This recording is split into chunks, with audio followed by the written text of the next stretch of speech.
Welcome to the Om at Home podcast. Om at Home is your destination to see what's happening in the yoga world right now, with inspiring interviews from master teachers, trainers, and students sharing their journey to inspire yours. Join us today to hear insights from the world's greatest minds to help you achieve mind-body balance in the modern world with your hosts, Raphael and Julian Arce. Welcome, everyone. I am Julie Arce, and this is the Om at Home podcast. Today, we are connected with Aya. She is joining us from Bali. So I'm excited for you to hear Aya's story and dive a little bit deeper into yoga and, just leading the human design with yoga. So go ahead and say hello, Aya. Welcome. Hello, good morning, Julie, and everyone there. I don't know already how much is our time difference, so it's 6:30 a.m. in Bali, and thank you very much for the invitation. Thank you. It's 2:30 here in the afternoon, and you seem full of life for being, up at 6:30. So that's the Bali life, though. All that. Well, then I'm already in the future. I'm half day ahead. Yeah. So tell me how you started your yoga journey. When did your yoga journey start for you? Well, the whole story started in, I can say, 2009 with my own out-of-body experience. I don't know if you yourself, you read about me a little bit, but your listeners, for them it is new.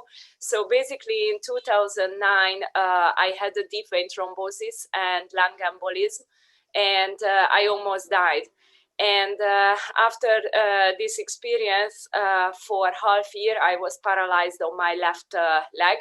I don't know if I should just explain also what is deep vein thrombosis and lung embolism, but in a little bit it is also, I can say it is not just a little bit, it's very connected with life, because our whole energy is supplied here in this body, in this materia, is through the blood. So basically, if we have any kind of emotional blockages, everything can run through our blood. And later I understood that for me, also in the yoga, we are talking about the left side of the body and the right side of the body. And the left side is always emotional, holding on to something that is too heavy for our soul in the current materia. And I was married for 8 years at that time, and I did everything like how a normal, let's say, a girl has to do in their life. I'm coming from a very religious background, very religious family, and I was married. I got married with my first love of my life, and I did the university. I'm an economist actually by studies. I have masters in international relations and law. So I did everything how a good girl has to do her life, and I thought at that time that I am happy. But to be honest, compared to my life since this 2009, it is just absolutely different. I have been very material. I was working in the fashion industry. We were running an Italian luxury brand. We took it to Hungary. So it was everything about how you look, how you present yourself. And I was just living in that bubble with my partner, and also who was a professional bodybuilder. So everything just about the look. And then when this thrombosis happened, it took me out of my that time reality, and I just got into the hospital bed, couldn't even move. I couldn't even go to toilet because I could not move at all. So basically I was totally dependent on the nurses. I had to can I be very natural? Do you want me to be very natural? Yes. So basically I had to like literally shit under myself. So this is the most vulnerable state I believe that any human can have. And since that, I have so much compassion for people who maybe don't have their leg, because for me at that time, because my thrombus was at the basically at the gate where the main aorta goes to the heart. That's how also blood went up to my lung, and that stopped my lung for some seconds. But if I would go into this also the out of body story, that is maybe hours. So just to make it a bit more like shorter. So what happened is that they said that they might have to cut my leg. And I was at that stage that in life that like I was thinking I better die than they cut my leg. So I just gave all the everything. I just gave up that, okay, universe, God, decide what you want to do with me, because I just give up. I cannot decide for this one. And what happened that I can really say that like since that time, I am like fully guided by this universal energy, which whoever you are and whatever you believe in, you can call it as you wish. But I feel that I am like really guided by this energy, and this energy saved me, because I just got to understand that I am in this body because I have to like realize myself basically, and I have to step into my role of really leading my life through my soul, and not like how other people want to lead me, and how according to society I should be the persona who I grew up basically. And this everything just for me made me understood that I have to step in. Basically my soul has to step into the story, and if my soul doesn't step into the story, then I just rather like give up the life right there right now, because I was around like 21, 22. Now I'm 33 this year. And basically just I gave up and I got healed miraculously. And after half year, I started to be able to walk again. And also that's the period when I met my first yoga teacher, and Om Mani Padme, whom was during the hospital, like going in the in my iPad, and I was not iPad, MP3 at that time, and I was just listening to Om Mani Padme Hum like 24/7, and I feel that healed me. That is so beautiful. So you went from almost dying in 2009, a near-death experience, and paralyzed on the left side, to, just this divine moment of, I'm either going to die or divine is going to step in and save me. So that's a huge defining moment in your life. Your life was almost ended. It could have, gone the other way. What were your thoughts at that time? Was it just complete surrender, or what were your thoughts during that time that you were paralyzed and you didn't know if you were going to make it? Oh, I have goosebumps from your questions. Well, exactly this, that I understood that we have to surrender. We are just a surrender in this experiment of life. And I understood that also actually this is how human design also later came into my life. I had the blessing to meet also the Dalai Lama in 2017 in the Himalayas. So like incredible things started to happen. But what I understood, that our soul, which actually in the human design, I don't know, is your listener, everyone know about human design, or also? Why don't you tell them what human design is, just so that, if somebody doesn't know what it is, then you can let them know. So yeah, tell us what human design is. So basically, human design is a combination of Vedic astrology and I Ching, And through the mapping of our birth time, which is it uses the zodiacal cycle, the zodiacal ring. And on the zodiacal ring, basically I can say the founder of human design, who got like channeled to put on the human design ring the I Ching ring.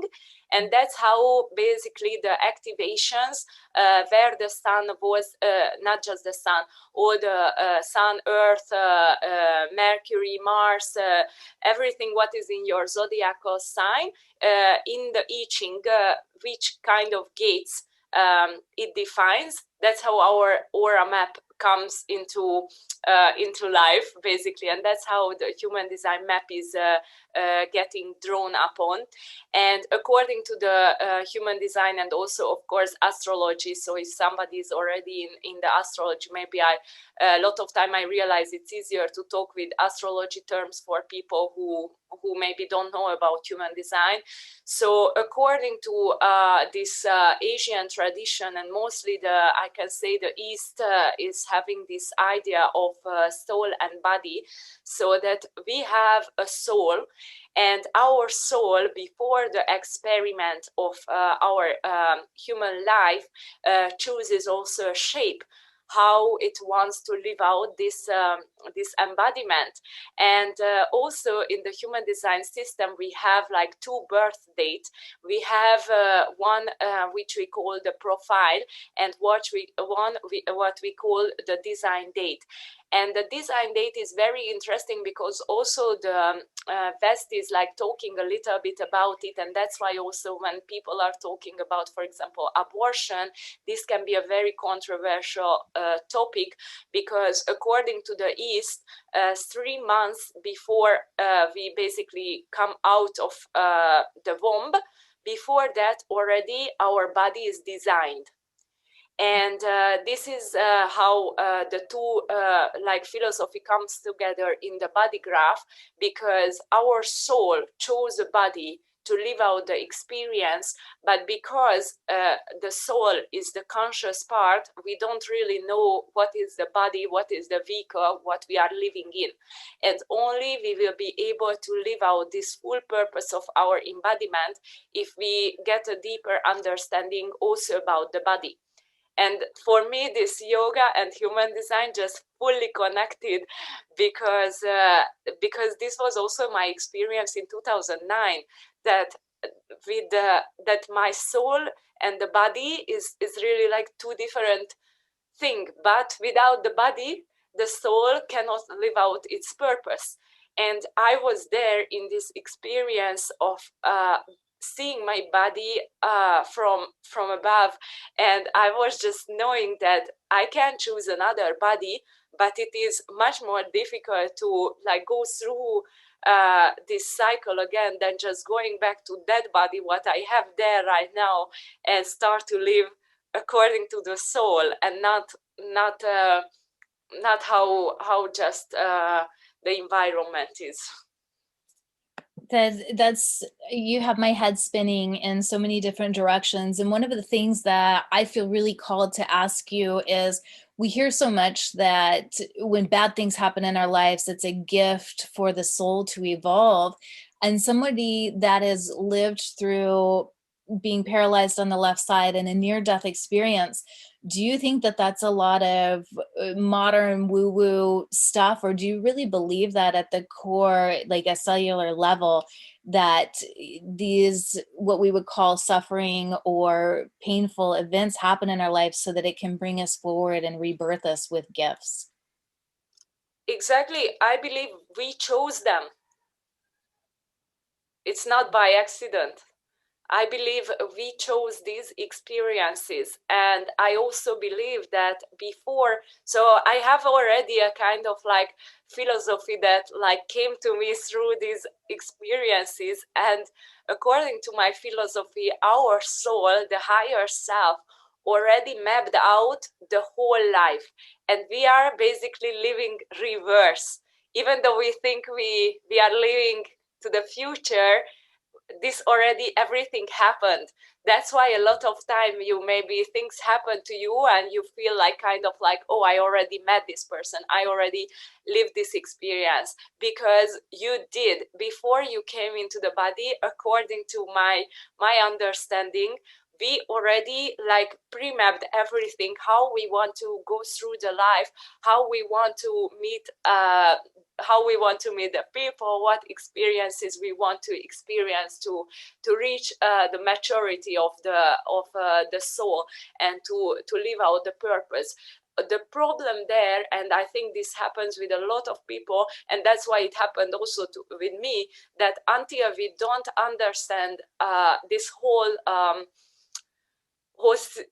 embodiment or whole experience and whole journey, the soul will make something radical to shift us out of that reality which we believe that is our reality, and to wake us up. So, and this, I believe also that this 2020, it's very interesting because my birthday is on the July 25, which is in the Mayan calendar, is the time out of date. And I became 33 in 2020 on the time out of date. And this year in Bali, like also in Bali with us, so many things happened, but I feel so blessed that I was in Bali during this whole pandemic situation. And that even right now, I know that even like I am from Europe, and even in Europe, like so many lockdowns and everything, but in Bali, it's like somehow everything is different. And I have a lot of like healers, yogis, teachers in my life. And we are basically like working on we are doing so many meditations, cleansing, and I believe that even this, and I am sure that you also at your place, you are doing the work. And I believe that everywhere in the world there are these little light worker groups, and everyone is working on to bring this new energy to the earth, and basically shake the whole humanity, to wake everyone up. And I believe that this 2020 is a huge mass awakening. I feel you on that too. I feel like so many people are starting to wake up, and sometimes it does take the darkness and for life to come to a halt for us to, realign to what is important, and to get connected into the presence that so many people were sedated with, going to work and jobs that they hate, and just zoning out on gadgets and not connecting with friends and families and people that they're right with. And so I feel like this can be a beautiful opportunity just to get present and get connected again with what is important, and heal the environment as well, within as without. And so getting our immune system stronger within the body, and the spirit stronger within the body. And then from there, the earth begins to heal as well. And so I know you're doing yoga teacher training in Bali right now. I love, love, love Bali. And are you going to be doing future trainings there as well? Well, right now we are, since April, to be honest, we are on hold with teacher training, because also in Bali, well, I don't know if I should tell this publicly, but of course here are also like kind of like, let's say, regulations, but they are less strict, let's say, like in anywhere else in the world. So like even of course like officially gatherings not allowed, but still like people come together. And then also here the government, I can say that the current government in Indonesia is really supportive of foreigners and foreign activities, especially those activities which are trying to bring tourists later on. So in a way, we get a lot of help from the government, like especially like small companies and small small, like even tourist agencies and all these industry people. So right now teacher trainings are on hold, but there are I personally I teach now just online one-on-one some of my main clients, so I don't do teacher training, but some of my friends and maybe also if for from your listeners some people interested, then I have friends who did put the whole teacher training course online, and very affordable price. So if like somebody is like stuck at home, then they can basically now do the whole teacher trainings online. That's great. So yeah, there's so many different opportunities now to practice yoga, and I think that that's one of the gifts of, you know, this horrific time that we're in with COVID. Is one of the gifts, and the darkness is having that access to yoga and these different teachers. What is your message to the collective? I know that you're passionate about connecting with others and sharing your message. So what is that message that you have for the collective? Wake up. Wake up. It's time to wake up. Yes, you cannot procrastinate. We need everyone. Like really, that's what I feel. That every individual matters, and each individual who wake up have a massive impact on the people around them. And because these are just activations in our DNA. If you wake up, then it's automatic that the people who are in your environment, they will also step into that power. So just, yes, be yourself and embrace yourself with all your vulnerability, everything that is you, even if you maybe don't like your hair or your shape or your skin or whatever, and you are maybe even afraid to be, for example, visible online. But if you feel that your soul has message, and that you can bring it out to more people, then I really believe, especially this time. So even that's why what you are right now doing, this is amazing. And that's why I felt that I would love to connect, because you are doing the work, and this is exactly what each of us should do, that just step in and also that connect, because even us now, we have more than half day difference, but still we were able to connect. And I know that we arranged this timing maybe 2-3 weeks ago. Yeah, I think it's pretty powerful that we are able to connect. And one of the gifts that we've been given is just more time. We're usually doing trainings, every month. And with COVID, we've been able to finish and put together projects that we have talked about and daydreamed about for years. And so 2016, my husband and I were driving from Washington to California. And in the car ride, we had talked about the Om at Home podcast, but we thought we would call it Collective Soul Shine and give people around the world a voice to share their stories. And COVID has given us this opportunity to, connect with people, and everybody's online right now. So it's nice to be able to connect with you, Claire, in Bali, while we're here in California. So it's been just great to see that vision come into fruition.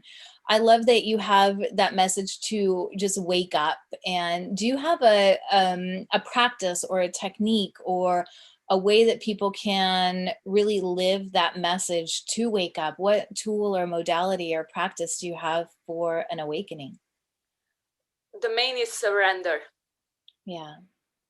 Don't try to control everything, just surrender. And this is, for me, surrendering was such a big shift, because when we just surrender without the stories, also if we just think about it, that if we would let go the yesterday, if we would let go our past and our everything, let's just, for example, imagine that if every morning you actually, this is what I'm practicing now since this I started in 2014, and it is it seems like a small experiment, but it is very, for me at least, it was very intense. That I made the practice. First, I started with a 100-day challenge. For 100 days, I am not complaining. I am just surrendering. every single morning I wake up with the feeling of like, that is the last day what I have. That is my first and last day on earth. And how I would do that day, that from the morning to the night when I go to sleep, I can say that if this was really my last day on earth, I did my best. And this practice I am like doing since 2014, and really magical things are happening to me, like such things that me as a little human I could not ever experience. Like, I'm living now on Bali, but I lived on Seychelles, I lived on Maldives, I lived in Thailand, Hong Kong, Singapore, Dubai. I was all over the world. And I believe that this is not because of me as the little personality, it is the big energy. And I just follow this energy. But I can only follow if I am in the present moment and I just surrender to everything, and then I can hear the voice. And this is actually in human design, we call it this strategy and authority. And I believe that this is just this voice within everyone, each of everyone, when we just quiet our monkey mind and we just surrender and see what is the possibility instead of trying to control it, just living it. That's so powerful. I have goosebumps from you telling me that, and like just putting that practice into place of every day. Like, how would I live if this were my last day? That's really powerful, because you show up in your relationships different, and you show up as your higher self versus your little self. And what could we do in our lives, and who could we connect with and love harder if we're showing up as that big self instead of our little self? And thank you so much for sharing that with me, with our viewers. I think that that's something that I'm going to wake up and just start to integrate into my days, and see if I can make it to 100 days or 300 days, or maybe, years like you have. And that's so much beautiful insight. Where can people connect with you? Maybe the easiest is the Instagram, because to be honest, on the Facebook also I have the Facebook, but there already too many people write, so I'm like a bit more lazy to answer their messages. So to be honest, like Facebook, I may be checking once in a month, and then there are a lot of messages, and I just like randomly pick. But the Instagram, I'm more like I don't have so many people, and my followers are all mostly the yoga people and human design people. So it is more like a kind of focus group, and there I also like to spend more energy with. So that my Instagram is Yoga Fit. Yoga Aya Fits. Okay, perfect. I'll make sure we share your Instagram in the show notes so that people can connect with you and maybe learn a little bit more about human design, and do a one-on-one session with you virtually as you're over there in Bali. Bali's just beautiful, and be nice just to connect with more people. So I'll be sure to put those in the show notes. If you're not connected with Aya, connect with her on Instagram. Aya, it's been just heartwarming to have you on the podcast today. I've learned so much. And do you have any parting words? Maybe with this relationship, it was very nice what you said, because I also believe that in our relationships, if we are like every day, we just look at our partner like we see him or her first time, it is so different. Already this little experience, like if maybe you are lucky that you have a partner in your life, then you can practice with your partner the presence, because especially we can practice presence if there are with other people. Like alone you can also do, but a little bit different, and it a little bit more difficult, because then you are just observing yourself. If you have some other people where in the interaction you can observe yourself, it is, for me at least, it is a little easier. So maybe like I would be so interested to hear if some people start this, or maybe even you, if you will start this practice, and then what will be your experience. I would be so happy to hear later. Yeah, I'll put it in my countdown to reach out to you in 100 days and let you know that experience. So I appreciate you so much, and I look forward to just staying connected with you and following you on your journey. And thank you so much, Aya. Thank you so much for your time. Have a beautiful day. You too. Bye-bye. Bye. So, where in your life can you apply one of the lessons or takeaways you learned today? Then share your thoughts to continue the conversation and more by joining the connected community by downloading the Om at Home app on your phone via App Store or Google Play. Go to www.omathomeapp.com now to see what's happening in the yoga world.